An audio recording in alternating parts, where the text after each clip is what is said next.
We live in a three-dimensional world where everything has length, width, and height. But what if our world were two-dimensional? We would be squashed down to occupy a single plane of existence, geometrically speaking, of course. And what would that world look and feel like? This is the premise of Edwin Abbott's 1884 novella, Flatland. Flatland is a fun mathematical thought experiment that follows the trials and tribulations of a square exposed to the third dimension. But what is a dimension anyway? For our purposes, a dimension is a direction, which we can picture as a line. For our direction to be a dimension, it has to be at right angles to all other dimensions. So a one-dimensional space is just a line. A two-dimensional space is defined by two perpendicular lines, which describe a flat plane, like a piece of paper. And a three-dimensional space adds a third perpendicular line, which gives us height and the world we're familiar with. So what about 4 dimensions, and 5, and 11? Where do we put these new perpendicular lines? This is where Flatland can help us. Let's look at our square protagonist's world. Flatland is populated by geometric shapes ranging from isosceles triangles to equilateral triangles to squares, pentagons, hexagons, all the way up to circles. These shapes are all scurrying around a flat world, living their flat lives. They have a single eye on the front of their faces, and let's see what the world looks like from their perspective. What they see is essentially one dimension, a line. But in Abbott's Flatland, closer objects are brighter, and that's how they see depth. So a triangle looks different from a square, looks different from a circle, and so on. Their brains cannot comprehend the third dimension. In fact, they vehemently deny its existence because it's simply not part of their world or experience. But all they need, as it turns out, is a little boost.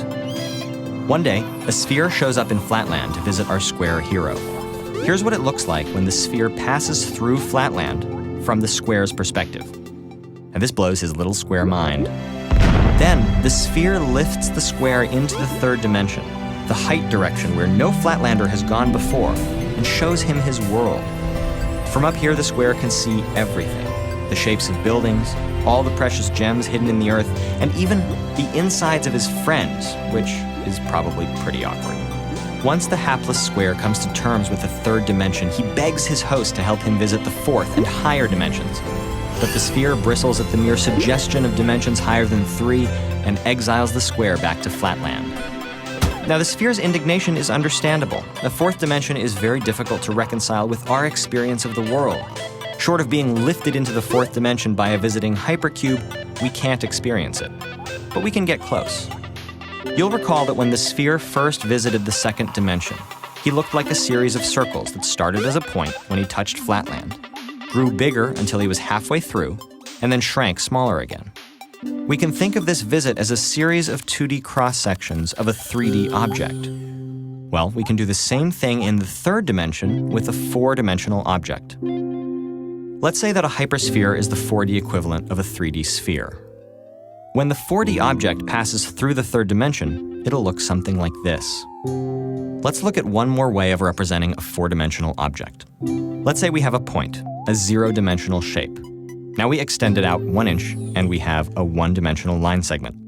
Extend the whole line segment by 1 inch, and we get a 2D square. Take the whole square and extend it out 1 inch, and we get a 3D cube.